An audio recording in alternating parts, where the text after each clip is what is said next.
Hi, good afternoon. It's just gone 3 o'clock on Saturday. Just a quick update on Btf Finish. Ed has declared him for the race at Kempton on Monday night. It's the 8 o'clock, 0 to 75, 3-year-old and upwards, 7 furlong race. And Pat Cosgrave will take the ride. We have looked at a number of options for Btf Finish since he's come out of the race so well last week. Very keen to get him back out as quickly as we could. And we did look at an option at Beverley, which would have been on the Tuesday, but looking at the two races, Ed feels that this is the better of the two opportunities. Please don't read anything too much into the fact that this is an all-weather run, and it isn't a turf run. This isn't a case of us giving up any hope of running well or winning on turf. It's just a case of this is the best opportunity that is available to him in the next few days. 12 horses have declared and are due to go to post, and Btf Finish is running off 72. Looking at it, the race could be a little bit more competitive than we had normally expected for this kind of grade. I think where it is a little bit tricky is when he is on a split mark and you're going from a Brighton race to a Kempton race. The horses are £10 rated apart. None of these horses would have got into the Brighton race last week, so they are a better class of horse.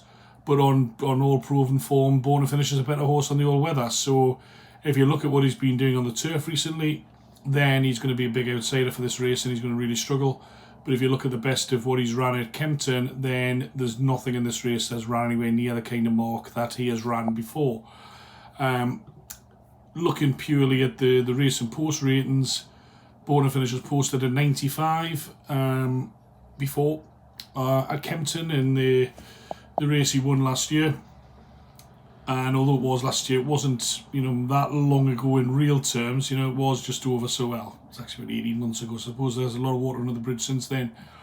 And there are other horses in the race that have touched sort of the 90 mark. With one horse, Uncle Jerry, the Mohammed Mubarak horse, has ran up to a decent mark, but they haven't ran that form. A couple of 3-year-olds in there that may well improve for the race. There's an Ed Dunlop one in there that's very well bred. There's a Marco Botti horse which keeps sort of kind of looking like it's going to flatter. But apart from that, really, you're looking at the older horses, and none of them have ran and won races off the kind of mark that Btf has. Pat's getting to know him even better and better. There is a little bit of a thought in my mind that at Brighton he was a little bit fresh early on, and there is part, if you watch the race replay, there is a part where the angle changes and you can see the horse side on, and although it looks like from the front on angle, it looks like Btf Finish is travelling really sweetly. When you see the side angle, Pat's having to take a bit of a pull to try and get him settled and get him in behind horses. Now, first run back after a break, and then trying to kick on off the back of that, is asking quite a lot of him. So I think that Ed's saying he has been in really good form. He's eaten up everything. Has gone really well this week since the run. But he has seemed to be not quite as buzzy around the yard. Now, when he's been buzzy, it's not like necessarily a negative thing, but it does burn a little bit of energy. And, the team down at Ed's are still getting very much to know the horse and to understand his different traits. And it took Jamie Osborne and their team a long time to really work out where they were with Btf Finish, where on a number of occasions they were feeling the horse was in top form and that was the right race and the right gear, etc., etc. However, it's never as straightforward as that with any racehorse, and Btf Finish has got the way things need to go in his favour. Now, Monday night the cheek pieces will be back on. Pat Cosgrave's back on. We know it's a course he likes. We know that he's run well in cheek pieces many times before, and we know that he's in very good form at home, and we know he's very well handicapped. What we don't know is whether or not he does improve for the 7 furlongs or whether he just stays the 7 furlongs. But I think we are getting to the point now, this will be his 7th run since he moved stable. And it took Btf Finish 10 before he won for Jamie. So hopefully we don't have to wait another 3. Took him more than that to win his first race for Jeremy. So it's, everything's going on track to where it could be in many ways, but he's now looking at a very well handicapped horse. It's with time that we managed to nick a win with him. If he doesn't win Monday, we'll go again.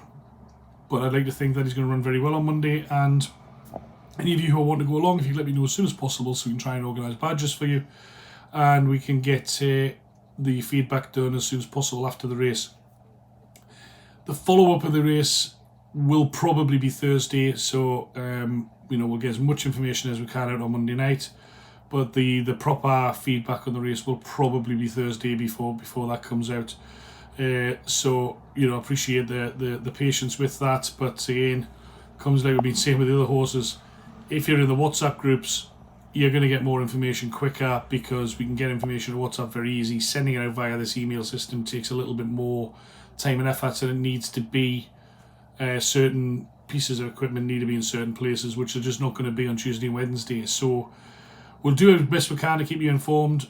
We will do a quick update before pre-race on Monday morning, once Ed's had a proper study of the race and had a look at it, but everything's good to go, and hopefully it's the right place to go.